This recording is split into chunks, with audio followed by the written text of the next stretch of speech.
অন্তর্বর্তী সরকার ব্যর্থ হলে জুলাই আগস্টের চেয়ে বড় বিদ্রোহের আশঙ্কা প্রকাশ করেছেন উপদেষ্টা ফাউজুল কবির খান। রাজধানীর সাউথ ইস্ট ইউনিভার্সিটিতে ষষ্ঠ মানব সম্পদ কনভেনশনে তিনি বলেন, বিভিন্ন ক্ষেত্রে যোগ্য কর্মীর অভাব থাকায় বিদেশিদের দিয়ে কাজ করাতে হচ্ছে। তাই দেশের মানব সম্পদ উন্নয়নে মনোযোগী হওয়ার তাগিদ দেন উপদেষ্টা। আমলাদের সহায়তা ছাড়া রাজনীতিবিদরা চুরি করতে পারতেন না বলেও মন্তব্য করেন বিদ্যুৎ ও সড়ক পরিবহনের দায়িত্বে থাকা এই উপদেষ্টা। এবার যদি আমরা ফেল করি তাহলে কিন্তু আরো অনেক বড় বিদ্রোহ হবে। অনেকে মনে করে এটা একটা ওয়ান টাইম এপিসোড, এটা কিন্তু ওয়ান টাইম এপিসোড না। মানুষের মধ্যে কিন্তু ক্ষোভ এখনো পূর্ণ মাত্রায় বিদ্যমান।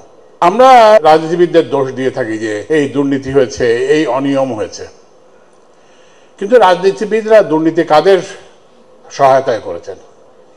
এই যে ব্যাংকগুলো যে ফাঁকা হয়েছে, তো এটা কি রাজনীতিবিদরা এসে ব্যাংকের ভল্ট খুলে টাকা নিয়ে গেছেন কিংবা ভল্ট থেকে টাকা বিদেশে পাচার করছেন?